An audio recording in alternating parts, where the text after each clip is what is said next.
ओम शांति। आज अव्यक्त मुरली करेंगे 18 जनवरी 1971।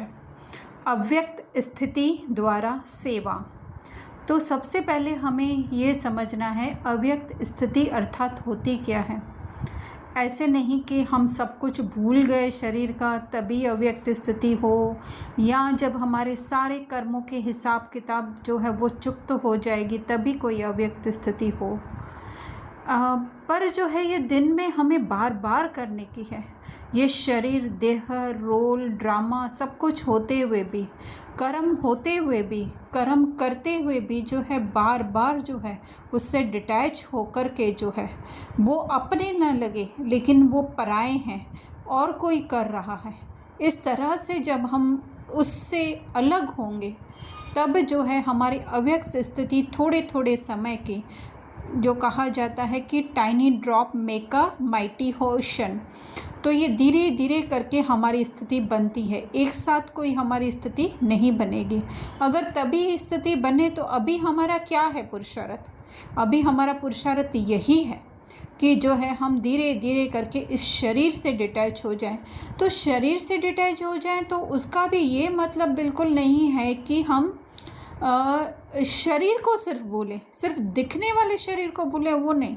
लेकिन एक्चुअली में शरीर ही है हमारा जो एग्जिस्ट करता है, वो हमारे संकल्पों में एग्जिस्ट करता है, फीलिंग में, इमोशन में, सेंसेशन में जो है वो हमको अपना लगता है शरीर। तो जब भी हमें सेंसेशन आए, इमोशन आए, फीलिंग आए, तो उसे ऐसा समझना है कि जैसे ये हमारी नहीं है, पर जस्ट हमको एक ये चेयर मिली हुई है जिस पर हम बैठे हुए हैं और उसको हो रहा है। जैसे कि हम 3D शो में जब हम जाते हैं तो उस चेयर के ऊपर हम बैठते हैं, जैसे जैसे सीन आते, जैसे जैसे बारिश का सीन आता है तो वो आसपास से जो है बादल गरजने की आवाज़ आती है। फिर जो है जैसे कि जंगल के बीच में से जा रहे होते हैं तो वो चेयर हिलने लगती है ना। तो इस तरह से उस चेयर की तरह जो है इस बॉडी को, इस शरीर, स्थूल की बात कर रहे हैं अभी हम, तो उसको जो है समझना है ना। क्यों बाबा जो है कहते हैं कि जो डबल विदेशी हैं वो लास्ट सो फास्ट जाते हैं, है ना। उनमें एक विशेषता बहुत होती है, वो देह के धर्म, ऊंची ऊंची दीवारें काफ़ी बार बाबू बोलते हैं कि तोड़ते हैं, क्योंकि उन्हें पता होता है कि उनको पहले से ही ये नरिशमेंट उनको मिली हुई होती है कि ये जो सेंसेशन है, ये फीलिंग है, ये शरीर में हो रहा है। लेकिन हम लोग इंडिया वाले क्या करते हैं, उसको जो है वो अपना मान लेते हैं कि ये मुझे शरीर में कंपन उत्पन्न हुआ, मुझे रोना आ रहा है, ऐसे वो बहुत ज़्यादा जो है हम शरीर के साथ चिपके हुए हैं। तो उसी से ही जो है हमें धीरे धीरे धीरे धीरे करके डिटैच होना है। ओवरनाइट प्रोसेस नहीं होगा, उसमें दिल शिकस्त नहीं बनना है। एक्चुअली में तो वो दिल शिकस्त भी जो है वो मन ही बनता है। अगर हम आत्मिक स्थिति में रहेंगे तो जो है वो कभी भी, क्योंकि आत्मा के पास मेमोरी बैंक नहीं है। काफ़ी बार हम सोचते हैं कितना हम प्रयास करें, कितना प्रयास करें, तो वो भी कौन बोल रहा होता है? ये मेमोरी बैंक में से जो है वो निकाल के बातें जो है वो मन बोल रहा होता है। एक्चुअली में आत्मा के पास कोई मेमोरी बॉक्स नहीं है, ना मेमोरी बैंक है। उसके लिए जो हर सीन जो है वो सिर्फ प्रेजेंट में एग्जिस्ट करता है।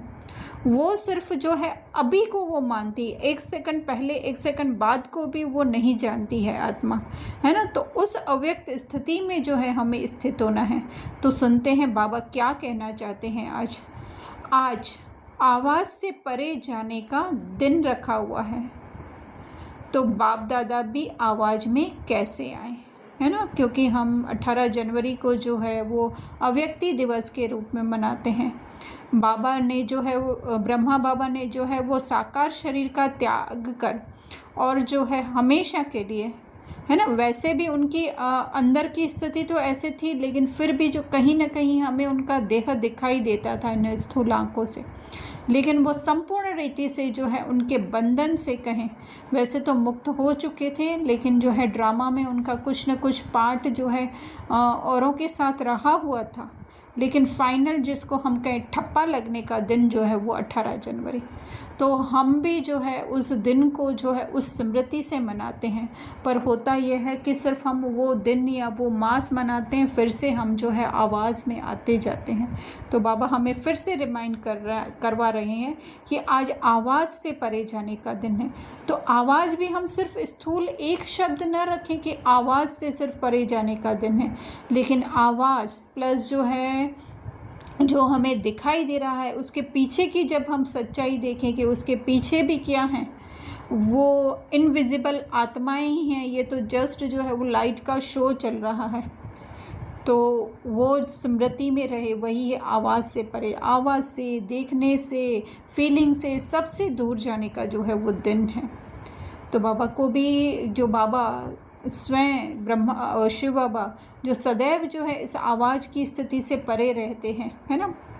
तो वो बोल रहे हैं बाबा कि मैं कैसे आवाज़ में आऊँ। जो ब्रह्मा बाबा भी जो है नेक्स्ट टू गॉड बन चुके हैं, तो उनको भी ऐसा हो रहा है कि कैसे मैं जो है वो अपने संकल्प चला करके और बात करूं, है ना।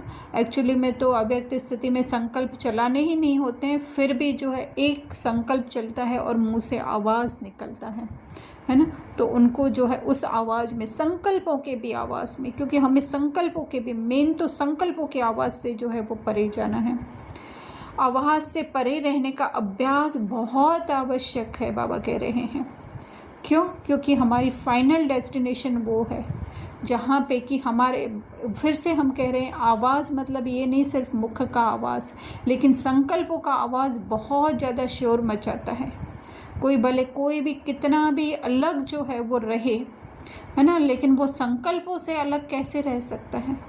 आज जो है वो वैसे भी दुनिया ऐसी हो चुकी है कि हर एक जो है वो इंडिविजुअल रहना चाहता है।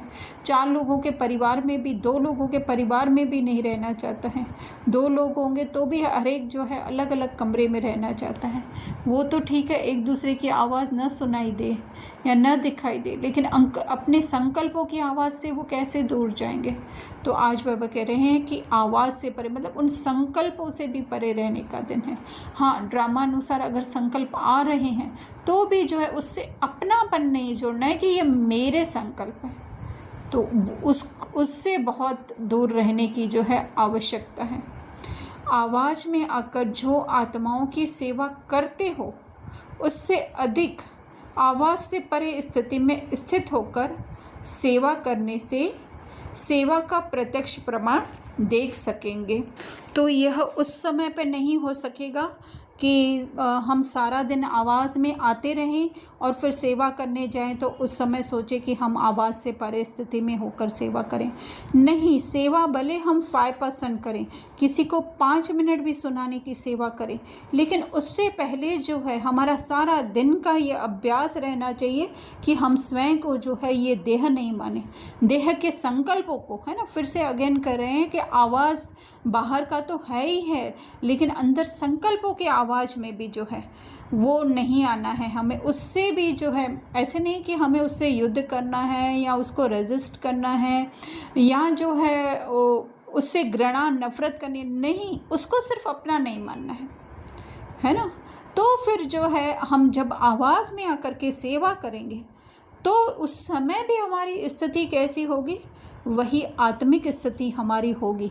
और सामने वाले को, जब स्वयं को हम आत्मा देखेंगे तो सामने वाले को भी ऑटोमेटिक जो है उसी सत्य स्वरूप में जब हम देखेंगे, है ना, तो उसके अंदर भी जो संकल्प चल रहे हैं, जब हमारे संकल्प शांत होंगे तो जो है उसके अंदर भी जो संकल्प चल रहे हैं उसके देह के प्रति या दिखने वाली दुनिया, तो उससे जो डायरेक्ट तीर जो है आत्मा को लग जाएगा। इसीलिए बाबा कह रहे हैं कि सेवा का प्रत्यक्ष प्रमाण देख सकेंगे, है ना, कि उनको वो बातें टच होगी या थोड़ी देर के लिए भी जो है वो अपने देह को भूल जाएंगे।